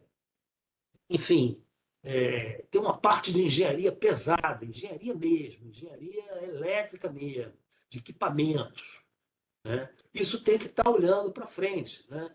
Foi graças a esse pessoal que a gente conseguiu, né, fazer funcionar o bipolo do Madeira, né? Que o bipolo do Madeira foi o maior anti-case que eu já vi na minha vida, porque fizeram uma licitação com não sei quantos agentes, né? Dentro de um mesmo sistema, né? Um era dono da conversora, o outro era dono da inversora, outro era dono de um bipolo, o outro era dono do outro bipolo, né? E cada um tinha sua tecnologia, né? Um não podia passar informação para o outro, né? No final, a gente viu que aquele troço não ia funcionar, né? Então, foi um esforço desse pessoal de engenharia enorme, né, para poder fazer, né, as pessoas se conversarem e passarem informações que podiam ser passadas, porque tem informações industriais, né, de equipamentos, né? Então foi um parto, foi realmente uma guerra para a gente conseguir, né, fazer o escoamento do complexo Madeira, né? Por isso que eu chamo de one case, né? Como não fazer uma licitação, né? Botar muitos agentes, barateou a licitação, barateou, mas o custo que se pagou, né, para botar em operação, né, e o risco que se correu, né, para operar um sistema com tantos agentes, com tantos atores, né, com tecnologias diferentes, né, com restrições industriais, né? Então, esse pessoal é um pessoal realmente guerreiro, né? Mas é um outro mundo, mundo de engenharia mesmo. Depois tem a operação, como eu falei, programação mensal, olha o mês à frente, a programação diária, né, que prepara o centro cirúrgico, a sala de controle, a operação em tempo real, que é o centro cirúrgico, e após a operação, que tem um papel importantíssimo, né? O PV, né? São as contabilidades que vão para a CCE, né? A gente às vezes fala pós-operação não tem importância, tem uma importância enorme, né? Os PVs, né? Toda a parte de contabilidade, né? Que vai as medições, né? Então, tudo isso é muito importante. Depois tem a área de serviços, né, que é integração e acesso. Ninguém entra no sistema sem pedir acesso, né? Você não liga uma linha, não liga um transformador, não liga um gerador, não liga uma carga sem comunicar, né? Ou o distribuidor ou o operador nacional de que você vai entrar e aquilo tem que ter um estudo, né? Tem que ter um estudo para dizer ok ou não. Ou então ok com restrições. E aí tem gente que banca as restrições. Não, tudo bem, eu banco o risco. Aí depois vem esse problema que está acontecendo, né? Ele foi avisado, né, que tinha restrição, mas construiu. E aí, aquela briga, está pagando para ver. Depois tem a contratação e a contabilização, que é um serviço que o operador faz, né? Que é fazer toda a contabilidade, porque, na verdade, o sistema de transmissão ele é de livre acesso, mas com pedágio, né? Então, imagina, as milhares de linhas, subestações, geradores, né? Então, megawatts para tudo quanto é lado e dinheiro para tudo quanto é lado. Então tem que ter um escravo para fazer essa contabilidade, né? Então esse escravo, né, é o que dá a vida financeira, né, ao operador. Depois tem o relacionamento com os agentes, que é importantíssimo, né? Você está a par com os agentes, né, procedimento de rede, enfim, toda a parte, né, que envolve, né, o relacionamento com todos os agentes. E as soluções de TI, né? TI hoje é fundamental, né? Ninguém mais vive sem, né, a TI, né? Então, toda a tecnologia, né, de informação, toda comunicação de usinas com centros de controle, né, medição de temperatura, de transformador, né, os modelos matemáticos, né, os algoritmos, né, os, as plataformas de informações, de dados, né? Então, isso tudo é muito importante, né? Então, esse é um resumo, né? Programação antes da sala de controle, né? Aqui é o que eu falei, né? Essa figura que eu gosto de mostrar, né? Que é, né, aquela figura da tomada de decisão, a futuridade das decisões presentes, né? E aqui tem as chamadas descontroladas, que eu brinco, né? Que é o atendimento compulsório, né? Eu, quando faço, né, estou fazendo planejamento energético, né? Até mesmo na programação em D-1, tem uma carga, uma parte da carga que é chamada carga líquida, que hoje é 30% da carga global, né? Está um pouquinho maior agora, né? Mas olha que interessante, né? Cerca de 30% da carga prevista pelo pessoal de carga, ela é o que é usado para tomada de decisão, né? Que é usado tanto no DECOM quanto no DCEM. Por quê? Porque essa parte aqui, né, no modelo matemático, é abatido da carga. Ele não simula a água, não simula a térmica, aquele negócio de T-off, T1. Ele não faz aquela simulação do algoritmo matemático, né, que decide quanto gerar de água em função do estado do armazenamento do reservatório, né, em função dos polinômios do reservatório, da curva de cavitação, da curva de capabilidade das máquinas. Ele não faz isso. Aliás, o modelo ele faz isso, mas abatendo essa parte aqui, né? Então, essa carga, né, é uma carga, é o que eu chamo até. Acho que eu não sei se eu mandei para o Rubem, mas posso mandar para vocês. Acho que mandei. Não sei, se eu não mandei, o Rubem me avisa, eu mando para vocês. Tem um trabalho que a gente fez sobre chamado paradoxo da nossa matriz, né? Que é você entrar numa crise energética, né, com uma carga líquida tão pequena, né, para ser atendida por um parque hidrotérmico tão grande, né? Só que o problema do paradoxo é que, primeiro, uma parte disso aqui você abate da carga olhando 5 anos à frente, 10 anos à frente, depois isso vai reduzindo para uma semana, e depois, no dia D, né, você tem que fazer uma previsão. E essa previsão pode, né, pode mostrar-se um valor muito menor do que aquilo que você estava imaginando antes. E depois você tem a falta de água, né, uma crise hídrica, né? Então você tem uns reservatórios muito baixos, né? Então aí você entra numa crise hídrica e não consegue entender que é isso, eu só preciso de 30% da carga e não consigo, e fico passando por esse perrengue, né? Por isso que nós chamamos nesse artigo, né, de paradoxo da nossa matriz, né? Então, é isso, né? Então, aqui eu já falei, né, a programação, né, análise das condições de atendimento da carga, né, o que tem que gerar, geração hidráulica, geração térmica, intercâmbio, importação de energia de todos os países, né? E aqui a vida, como eu falei, a programação diária da operação, interface com cada área, né? Então, aqui eu tenho os recursos de geração, cada núcleo, né, toma conta daquelas regiões, tem a política do PMO, né, que dá mais ou menos uma visibilidade, né, para os térmicos e para os hidrelétricos, né? O que eles vão fazer, se eles vão gerar, ou se eles vão estar fora, né? A hidrelétrica vai guardar, vai manter água, né? Aí depois vem os recursos de transmissão, né? Aí já na programação, limite de programação diária, que é o chamado, né, um programa diário de intervenções, porque diariamente, né, eu tenho uma série, às vezes centenas de intervenções no sistema. É uma linha que vai ter que fazer manutenção, é uma outra linha que caiu ontem, uma torre que caiu, é um transformador que deu ponto quente, é um disjuntor que abriu o bico.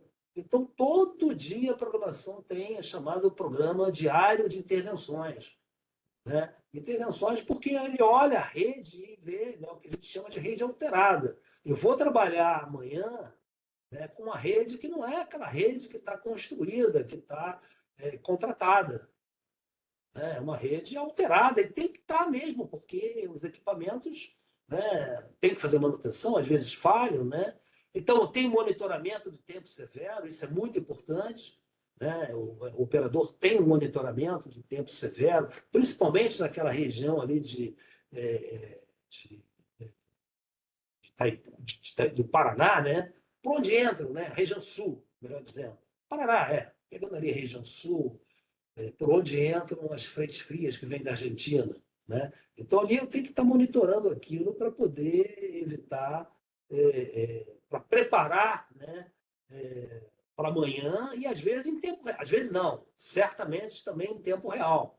Toca alarme, né? Está entrando uma tempestade, tem raio, tem vento, né? Então eu tenho que diminuir o limite de transferência entre as regiões, né? Porque vem uma tempestade, o risco de uma descarga elétrica, o risco de um vendaval. Então, diminui a geração de Itaipu, diminui a geração do Sudeste que está vindo para o Sul, né? Então, além de monitoramento, né, de temperatura, né, por causa da carga, eu esqueci de botar aqui monitoramento de queimadas, né? Eu acho que eu já falei na outra aula, mas vou repetir, né? Tem um monitoramento de queimadas também. Queimadas é um problema sério, né, para o operador, porque por imagem de satélite você consegue ver os pontos quentes na Terra, né? E ali naquela região de Goiás, né, norte-sul, né, ali a gente tem uma cultura ainda muito forte de uma agricultura, aliás, uma cultura agrícola, né, de fazer queimada, né? Às vezes tem também queimadas por crime, né?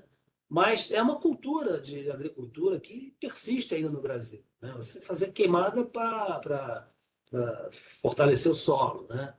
Então, dependendo do tamanho da chama, né, isso pode fechar um curto-circuito na linha, né, com o solo, né? Só que não dá para ver, o satélite não consegue ver o tamanho da chama. Então, o ONS tem que mandar o agente correr a linha, né? Corre a linha para ver, né, onde é que, qual é a altura da chama. Dependendo, hoje, por exemplo, os drones fica mais fácil, né? Então, mas até pouco tempo era complicado, você tinha que acionar uma empresa, corre a linha para saber o tamanho da chama, porque de repente eu tenho que diminuir o intercâmbio para amanhã ou hoje mesmo, durante o dia, né? E aí vem o tempo real, né? Então, o programa diário de produção, PDP, validação elétrica, né, que é o PRL, e o despacho adicional de geração de térmica, se for o caso, né, eu tenho que chamar uma térmica, aí o tal do constrando off, constrando on, né, eu chamo a térmica às vezes em tempo real e tem que ver se ela está pronta. Esse é o grande dilema que hoje a gente está enfrentando, o que a gente chama de flexibilidade, né? Eu tenho que chamar uma térmica, pô, mas vem cá, se for aquele mimozinho de T-on, T-off, de rampa, não sei o quê, não dá tempo, meu amigo, né? Por isso que hoje, né, está essa discussão de flexibilidade, técnicas flexíveis, ou baterias, por exemplo. Né? O mundo está se resolvendo com bateria, a Califórnia está se resolvendo com bateria, os Estados Unidos está se resolvendo com bateria. Né? Que tem essa flexibilidade de rapidamente, pô, olha, não vai fechar a carga, ou então não está fechando a carga daqui a meia hora. Aciona uma bateria, ou aciona uma reversível, se tiver no momento que ela esteja cheia. Então, essa é a vida, né, que precede, que é a antessala, né, do tempo real. E no tempo real, meu amigo, se vira nos 30. Né? O tempo real, centro cirúrgico. Né? Então, está aqui. Né? Aqui eu já falei sobre isso. Né? Aqui acompanhamento da carga, só para dar um exemplo, né? Uns exemplos de como é que foi o comportamento da carga, né? De 2019 a 2021, período, né? do período da Covid, né? E aqui é operação em tempo real, né? O coração do sistema, né, está aqui nos centros de controle, né, que estão falando com os centros de controle de todos os operadores, né? Vê no site do ANS relatório da operação. Né? É muito interessante o relatório da operação para vocês verem, né, como é que se deu a operação ontem, né, por que aconteceu aquilo, e até mesmo no tempo real, o que está acontecendo. Né? Se entrar no site, a primeira coisa que aparece é a curva de carga. Né? Então, esse é o papel da operação em tempo real. Né? Operar o sistema dentro de segurança estabelecidos, coordenar, supervisionar, controlar em tempo real rede de sistema de operação nacional. Visite o site do NES, comparação D100 PDP, isso é interessante ver, porque é aquela questão que eu falei, né, as diferenças que hoje o modelo ainda persiste, né, flexibilidade operativa e modulação da geração, aqui os recursos, né, diariamente hidrelétricos precisam necessariamente modular a geração com o objetivo de programar e executar em tempo real a maior potência no período de 17 a 22. Isso aqui é uma dor muito grande, né? Eu já falei sobre isso, né? É uma dor muito grande que está ocorrendo nas hidrelétricas, né? Porque isso dá fadiga, mostrei, né? Fadiga nos equipamentos, né? Tem problema ambiental, né? Porque se descarrega mais ou descarrega menos água, né?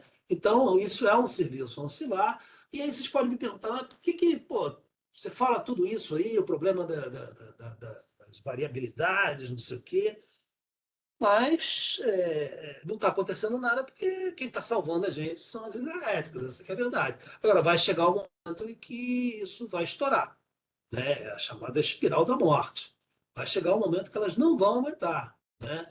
E aí vem aquela dúvida, né? Tem gente que diz que defende, olha, um sistema pode ser 100% renovável, né? E tem gente até que eu já ouvi falar, né? A gente fala, pô, não precisa nem de hidrelétrica, pode botar só o vento aí que resolve tudo, né? Bateria resolve tudo. Bom, sei lá, eu tenho minhas dúvidas, né? Mas hoje as hidrelétricas estão fazendo um recurso, né, um papel heróico, né? E a gente precisa de flexibilidade, né? Não é à toa que está se estudando. Aqui eu já falei sobre isso, né? A questão das rampas, né? Falei um pouco sobre isso. Em 8 horas você tem que subir 28 gigas, né? Isso é a vida como ela está acontecendo, né? Depois você sobe mais 13 gigas. Então a vida está sendo assim, né? Flexibilidade operativa, eu já falei, né? E aqui a curva de carga como ela está sendo, né? Curva de carga como ela está sendo. Ok, pessoal, eu acho que então por hoje a gente pode começar rapidamente, dar só uma pincelada, né, no capítulo. Deixa eu ver se eu consigo abrir aqui. No capítulo final. Vou começar, a gente não dá tempo de terminar, faltam 10 minutos. Vocês estão vendo a apresentação? Rubem, está vendo a apresentação? Sim, tá. Tá vendo. Então, esse aqui é o nosso último módulo, né? Onde falamos bastante sobre a física, né? Eu acho que é importante isso. Eu, pelo menos, tenho uma preocupação muito grande, né? Em todos os cursos que eu dou, né? Palestras, eu tenho uma preocupação muito grande que as pessoas entendam o mínimo da física, né? Para que a gente consiga entender bem a regulação e o negócio, né? A física é muito importante. Tudo isso que a gente falou, né? Às vezes as pessoas, eu percebo às vezes que as pessoas não têm noção, né? Ou não querem ter noção, ou desvalorizam, né? E depois vai colher os frutos lá na frente. É a questão da flexibilidade, é a questão de um apagão, né? A questão de um racionamento. Então, tem muita física, né? Para gente ter uma noção básica. E claro que aqui o objetivo não era dar um curso de engenharia, né? Mas era dar um mínimo conceito da parte física essencial que toca o negócio. Essa brincadeira que eu faço do sistema, né? Que parece que está de cabeça baixa, porque se a gente acompanha a mídia, é tanta confusão, né? Na regulação, na parte de negócios, agora o curtailment, né? O constraint-off, né? Tem gente misturando constraint-off com curtailment, né? Então, o setor está passando aí por um, né? Perdemos a mão do planejamento, né? O pessoal está expandindo o sistema com a velocidade, né? Muito maior do que ele está preparado para receber, porque na verdade você tem fio, né? Para transmitir energia, né? O Tesla morreu e não inventou o sonho dele, não deu tempo de inventar o sonho dele, que era transmitir energia que nem se transmite onda de rádio, né? E depois tem o negócio, né? Não deixa de ser importante, né? Porque é uma brincadeira acho que eu fiz, né, numa das outras aulas, né? Alguém perguntou para o Faraday, né, qual a importância da eletricidade, né, qual a importância que tinha aquele negócio da eletricidade, do magnetismo. Aí ele brincou, né? Um dia vocês vão pagar por isso. Não deu outra, né? Então, hoje, a energia elétrica é um negócio, né, que todo mundo, muita gente conhece, né, muita gente sabe, tem muitos arranjos, tem muitas, né, tem muitos riscos, né? Se a gente acompanhar aí na mídia nos últimos meses, né, quantas empresas passando, às vezes, por uma certa dificuldade, outras ganhando muito dinheiro, mas porque, às vezes, esquecem, né, apostam, né, numa determinada solução que fisicamente não se realiza, né? Por isso que eu sempre faço questão de tentar mostrar um pouco da física, porque às vezes as pessoas pensam que o mundo da energia elétrica, né, é um mundo de mercado de capitais, é um mundo, né, ele tem muito mercado de capital, claro que tem, né? Todo o approach, né, é baseado, né, na parte financeira, mas tem uma física por trás disso. Essa figura aqui eu já mostrei, né, mas só para relembrar, né, de que, né, todo o sistema, né, toda a parte física e comercial e regulatória passa por essa estrutura, né? A CEPAMP, que acabou, não inventaram outra, mas que dá previsibilidade para os agentes, eventuais ações heterodoxas, e os leilões de oferta, e agora o ACL, né, que tomou a liberdade, né, em função até da abertura do mercado, né, tomou a coragem, tomou o risco, né, digamos assim. Né? O ACR foi importantíssimo para alavancar a expansão do setor elétrico, né, para bancar o risco, que são contratos de longo prazo, através de leilões, né, e o ACL era pequenininho. Né? O ACL foi crescendo, crescendo, agora com essa abertura do mercado, ainda não está para todo mundo, mas já está para uma boa parcela, né? O ACL tomou o risco. Então, ele está fazendo, né, está expandindo por conta e risco, fechando um contrato comigo, com o Ruben, né? Então, fica o negócio entre nós dois, né? O Marcos não se mete, então não tem anel no meio, né? Eu só tenho que registrar o contrato na CCR, isso é obrigatório, né? Toda a energia vendida no setor elétrico tem que estar, né, por trás, tem que estar registrada no, né, CCR. Aqui eu já falei, né, sala de controle, a grandeza sagrada, a frequência, né? E aqui tem os pilares, né? Dá tempo a gente de ver pelo menos um pilar. Né? Então eu preparo tudo isso aqui é para chegar, né? Toda essa questão do CMSE, que agora, recentemente, saiu muita crítica, né? Em relação às reuniões que tinham que ser públicas, que não são transparentes, né? Que são tomadas decisões que são até equivocadas, matematicamente equivocadas, né? Que não tem transparência nenhuma, que só lê um pedaço da ata. Não sei se vocês acompanharam, mas foi uma discussão interessante. Tudo isso para chegar aqui e entregar energia na grandeza sagrada da sala de controle. Então, vamos ver o primeiro pilar, né? E eu deixar 3 frases aqui para vocês, né? Para vocês pensarem, entrar no Google e tentar associar, né, ao nosso curso, né? Uma do Peter Drucker, né? Outra do Confúcio e outra do Cazuza, né? São 3 frases que eu vou dar uma cola, né? O Peter Drucker, ele tem várias frases. Se você entrar no Google, vai achar várias frases, né? Por acaso, ontem eu fui ver, deixa eu ver se essa frase que eu vou falar amanhã tá no Google, né? E não estava, né? Mas tem uma frase, eu uso muito essa frase, que é a melhor maneira de construir o futuro é prevê-lo, né? Ou seja, é trabalhar com previsão, né? Então, previsão é um negócio fundamental, né, para você. Peter Drucker foi um administrador, né, de empresas, né, um gênio, né? Acho que ele acabou de falecer com 90 e poucos anos, até 90 e poucos anos estava lúcido ainda, trabalhando. Então, ele gostava muito dessa área de planejamento, né? Então, eu sempre adaptei isso aí à maneira, né, de a gente olhar a expansão do sistema, né? Como é que a gente expande o sistema, né? Como é que a gente constrói um sistema, né? Como é que a gente constrói o futuro? É planejando, é prevendo o futuro, né? A outra é de Confúcio, né? Confúcio, né, uma das frases do Confúcio é: se queres conhecer o futuro, olhe para o passado, né? Então, o que, que tem a ver isso com o nosso curso? Tem a ver que, olha, eu preciso, né, eu preciso do futuro. Eu preciso saber quanto vai gerar em cada hidrelétrica, eu preciso saber quanto vai gerar em cada eólica, em cada fotovoltaica, mas eu tenho que olhar para o passado. Não tem jeito, né? Não tem jeito, tem que trabalhar com a série histórica. Por pior que ela seja, por melhor arranjo que você tenha arrumado, né? Então, você tem o futuro no setor elétrico, negócio energia elétrica, né? Você fazer previsões para dar passos corretos. E tem muita gente quebrando a cara com isso, né? Então, o Confúcio diz: se você quer conhecer o futuro, olhe para o passado. Ele tem uma frase também que eu acho um pouco injusta: se você quer conhecer uma pessoa, olhe para o passado dela. Eu acho isso um pouco injusto, né?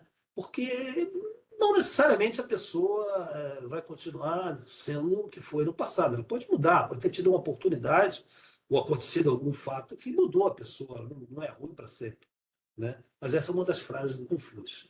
E a outra do Cazuza, que eu adapto a essa nossa abordagem, e que o Cazuza tem uma música muito legal que ele diz o seguinte: olha, o futuro repete o passado.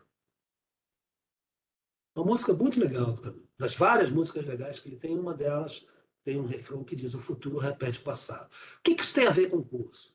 É que tem muitas coisas que no setor elétrico se faz, né? O CMSE faz, através do ONS, da EPE, é que dizer o seguinte: cara, como é que vai ser o próximo verão? Como é que vai ser a próxima seca? Eu não sei. Então, o que, que ele faz? Ele pega o passado e faz de conta que o futuro vai ser igual a ele. Então, tem muitos casos, tem muitos trabalhos, mas muitos mesmo, né, que existem os cenários baseados no passado.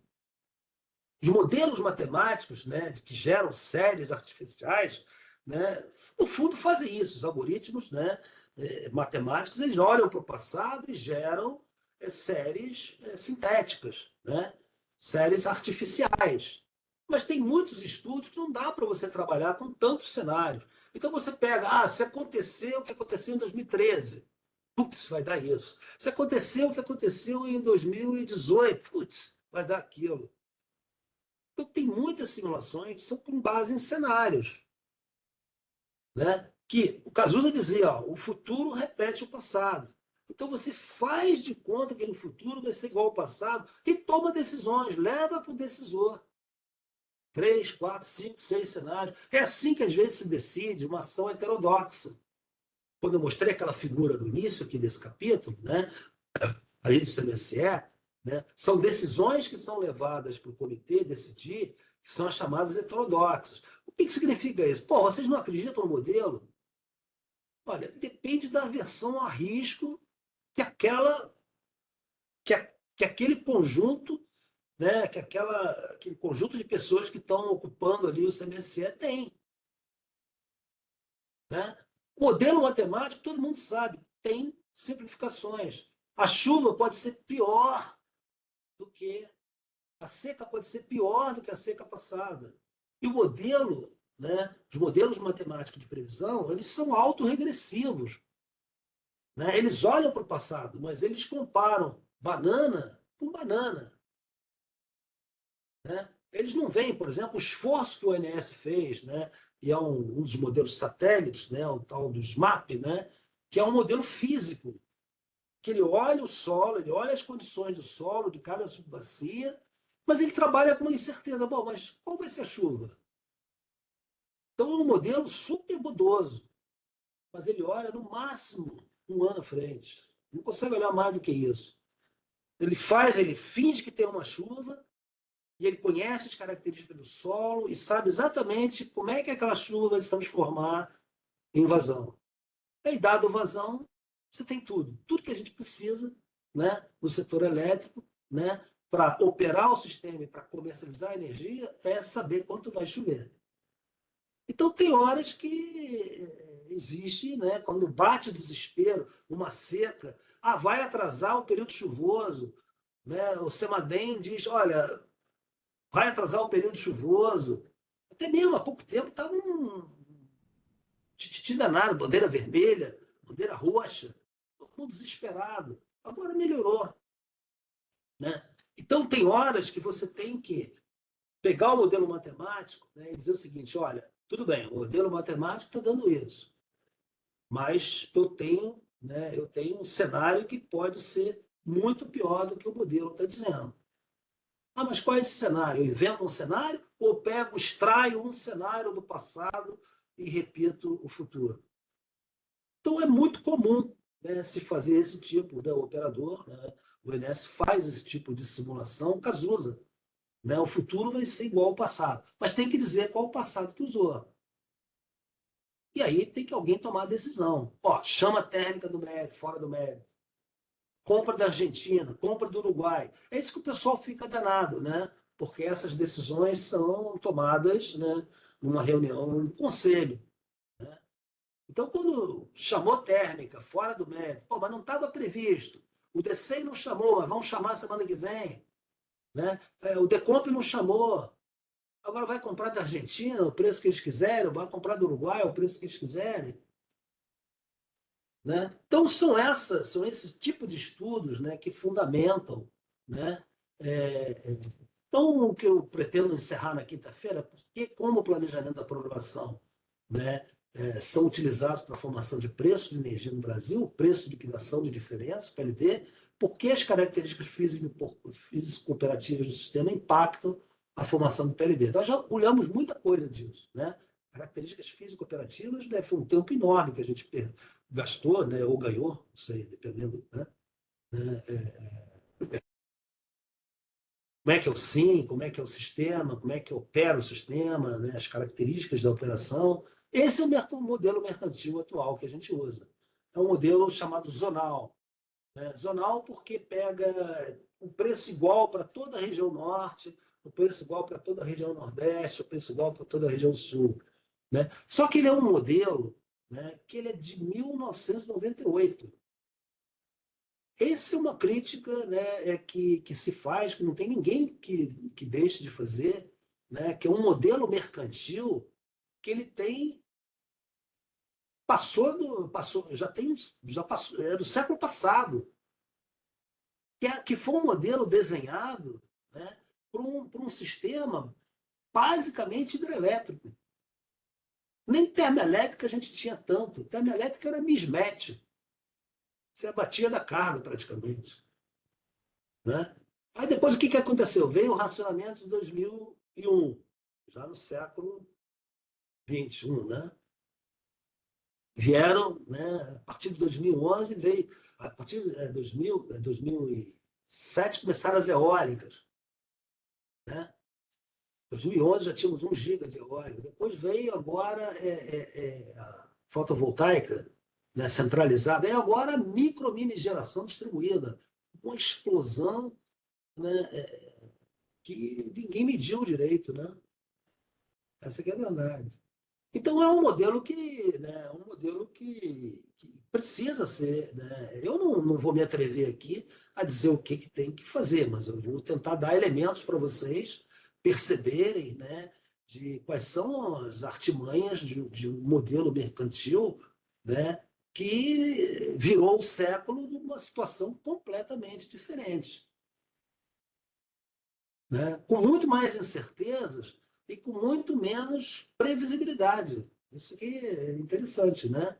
Com muito mais incertezas e menos previsibilidade no sentido, né, de você acertar qual vai ser a geração eólica, acertar qual vai ser a geração fotovoltaica, agora as mudanças climáticas, os extremos climáticos, né?